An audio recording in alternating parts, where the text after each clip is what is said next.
आतंकी डॉक्टर मुजम्मिल ने जिस कमरे के अंदर ये पूरा का पूरा विस्फोटक छिपा कर रखा था, उसकी वीडियो निकलकर सामने आई है। और इस वक्त इंडिया टीवी की टीम उसी टागा गांव के अंदर मौजूद है, जहां पर मुजम्मिल ने एक मौलाना का घर किराए पर लिया हुआ था। यही गांव की वो तस्वीरें इस वीडियो के अंदर आप देख रहे हैं, जहां पर जब जांच एजेंसियों को यह पता लगा कि इसी तागा गांव के अंदर, जो कि अल-फलाह यूनिवर्सिटी से मात्र 1.5 से 2 किलोमीटर पड़ता है और दौज इलाके से, वहां पर जब यह पता लगा जांच एजेंसियों को कि यह घर है। सबसे पहले आप घर देख लीजिए, यह एक मौलाना का घर है और इसी घर को किराए पर लिया हुआ था डॉक्टर मुजम्मिल ने। और मुजम्मिल यहां पर क्या करता था? असल में उसने 2 जगह कमरे किराए पर लिए थे। पहला दौज यूनिवर्सिटी के बिल्कुल बगल में, जहां से तकरीबन 300 किलो के आसपास विस्फोटक मिला और विस्फोटक के अलावा टाइमर, बैटरी, तमाम चीजें वहां से बरामद हुई थी। लेकिन जो 2500 किलो विस्फोटक बरामद हुआ, जिसमें अलग अलग तरीके के केमिकल थे, अमोनियम नाइट्रेट थी, और जिन केमिकल्स को लैब से छोटी छोटी मात्रा में ये सारे लोग, मुजम्मिल, उमर, शाहीन, निकाल कर आया करते थे। ये अपना सेफ हाउस बना रखा था। इस कमरे के अंदर की ही वो वीडियो आपने देखी। सबसे पहले जांच एजेंसी ने वीडियो बनाई तो यहां पर ये जो ओपन आंगन है, यहां पर कुछ अमोनियम नाइट्रेट और साथ ही केमिकल के कट्टे रखे हुए थे। ये जो पीछे आप देख रहे हैं, इस तरीके से रखने की एक जगह बनाई हुई थी ईंटों के ऊपर, यहां पर कट्टे रखे हुए थे। और सबसे ज्यादा जो इन केमिकल्स की, विस्फोटक की मौजूदगी थी, वो इस कमरे में थी। अगर आप देखेंगे, ये कमरा, जिस कमरे की तस्वीरें हम आपको पहले भी दिखा चुके हैं, इस कमरे को जांच एजेंसी खोलती है और खोलने के बाद इस कमरे के अंदर फिलहाल यहां पर आप देखेंगे तो इस तरीके से भूसा मौजूद है। भूसे की एक परत जो है वो भी लगा रखी थी और यहां पर एक के ऊपर एक इस तरफ कट्टे रखे हुए थे अमोनियम नाइट्रेट के। इतनी हाइट तक, जहां तक मेरा हाथ है, यहां तक लाइन से कट्टे रखे हुए थे इस पूरे कमरे के अंदर। यहां पर ये जो हिस्सा आप देख रहे हैं कोने का, यहां पर कुछ बाल्टियां रखी हुई थी और बाल्टियों के साथ ही अमोनियम नाइट्रेट और इसके अलावा कुछ अलग अलग कट्टे, ये आप देख रहे हैं इस वक्त। ये जैसा कि आप देखेंगे, ये रिचार्ज, उत्तम रिचार्ज है, ये fertiliser 100% water soluble, 1 kilo 25 number, यानी कि 25 किलो है ये, और 10,000 रुपए हालांकि इस पे इसकी कीमत लिखी हुई है।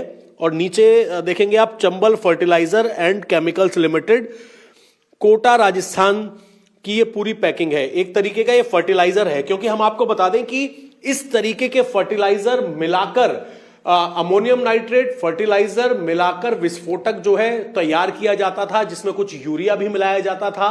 और इसी कमरे से, मैं चाहूंगा मेरे सहयोगी राजीव वर्मा पूरे कमरे को एक बार आपको दिखा दें कि ये आतंक फैलाने के लिए जितना विस्फोटक इकट्ठा करना था, वो मुजम्मिल ने इसी टागा गांव जो है, जो कि यूनिवर्सिटी से बहुत पास में पड़ता है, इसी कमरे के अंदर रखा हुआ था, जिसमें अमोनियम नाइट्रेट, अलग अलग तरीके के फर्टिलाइजर के अलावा यूरिया और ये सारा रॉ मटेरियल रखा हुआ था। असल में जैसा कि आप देखेंगे, जैसा कि ये कट्टा है रिचार्ज, ये एक फर्टिलाइजर है जिसका इस तरह का यहां पर कट्टा पड़ा हुआ है। इसी कमरे के अंदर जांच एजेंसियों ने ये वीडियो बनाई, जिसमें देखा कि किस तरीके से इतना बड़ी मात्रा में विस्फोटक रखा हुआ था। अब आपको बताते हैं कि इस कमरे के अलावा भी अगर आप देखेंगे तो ये पूरा का पूरा एक घर जो है वो यहां पर किराए पर लिया हुआ था और इसे लेने के पीछे मकसद था। एक दूसरा कमरा है, ये आप देखेंगे दूसरा कमरा है। दूसरे कमरे के अंदर इस तरीके का एक टूटा फूटा बेड पड़ा हुआ है। इसी से पता लग जाता है कि कोई रहने का प्लान यहां पर नहीं था किसी भी तरीके का। यहां पर सिर्फ विस्फोटक इकट्ठा करने का प्लान मुजम्मिल और उमर ने बनाया हुआ था। और साथ ही इस पूरे घर के अंदर से दूसरा कमरा भी एक बार हम आपको फिर से दिखा देते हैं। इसी कमरे से जो विस्फोटक बरामद हुआ है वो एक स्टेप पीछे का विस्फोटक है, यानी कि इस टागा गांव के अंदर से जितना विस्फोटक मिला, जिसमें अमोनियम नाइट्रेट, साथ ही फर्टिलाइजर और कुछ यूरिया जो मिला इस कमरे के अंदर से, ये यहां पर खुली मात्रा में था। इसके बाद इससे पहले जब जांच एजेंसी ने दौज इलाके में दूसरे कमरे से 300 किलो जो विस्फोटक बरामद हुआ, वो छोटे और बड़े सूटकेस के अंदर एक स्टेप आगे, यानी कि वो तैयार किया हुआ विस्फोटक वहां से बरामद हुआ। 300 किलो विस्फोटक, वहां से हथियार भी बरामद हुए। शाहीन की गाड़ी से असॉल्ट राइफल जो है वो भी बरामद हुई। और यानी कि इन दोनों ने, अगर हम बात करें शाहीन और साथ ही मुजम्मिल ने मिलकर ये पूरा का पूरा आतंक का अड्डा बनाया हुआ था, सेफ हाउस बनाया हुआ था, जहां पर विस्फोटक प्लान किए जाते थे। नूह से, मेवात से, अलग अलग जगहों से फर्टिलाइजर खरीदे जाते थे। यूनिवर्सिटी की लैब से अल-फलाह, जहां पर आतंक की पूरी फैक्ट्री चल रही थी, मीटिंग्स हुआ करती थी, वहां से केमिकल को निकालकर इन्हीं अलग अलग जगहों पर कमरों में लाया जाता था और फिर रॉ मटेरियल से विस्फोटक तैयार किया जाता था। इनकी गिरफ्तारी हो जाती है, मुजम्मिल की, शाहीन की, बाकी के लोगों की। तो वहीं उमर डर जाता है और उसके बाद उसकी गाड़ी में लगभग जितना विस्फोटक होता है उसके साथ वो पैनिक में लाल किले के बाहर ब्लास्ट हो जाता है। फिलहाल जितने लोगों को जम्मू कश्मीर पुलिस ने पकड़ा था, चाहे हम मुजम्मिल की बात करें, शाहीन की बात करें, आरिफ की बात करें, और जो 2 और गिरफ्तारियां हुई थी जम्मू कश्मीर से, इन सभी को एनआईए ने अपनी कस्टडी में ले लिया है और इनसे लगातार पूछताछ की जा रही है।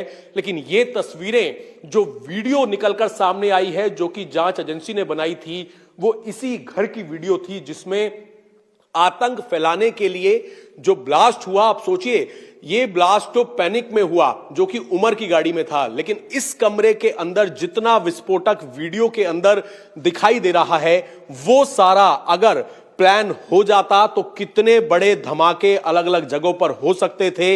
इस बात की जानकारी सूत्रों से यह भी मिली थी कि ना केवल लाल किला, बल्कि लाल किले के अलावा यूपी के कई शहर जो है वो इनके निशाने पर थे। खास तौर पर कुछ धार्मिक स्थल जिसमें अयोध्या, प्रयागराज, काशी, कई जगहों पर सीरियल ब्लास्ट करने की प्लानिंग थी। और यह भी पता चला है कि मुजम्मिल के मोबाइल फोन से 200 वीडियो मिले हैं जिसमें अलग अलग तरीके की भड़काऊ तकरीरें हैं। तुर्की के अंदर भी इन्होंने एक विदेशी हैंडलर से मुलाकात की थी जो कि जैश ए मोहम्मद ने पूरी प्लान करवाई थी साल 2022 में, और उसके बाद से ही आतंक की इस फैक्ट्री को बनाने का काम शुरू हो गया था।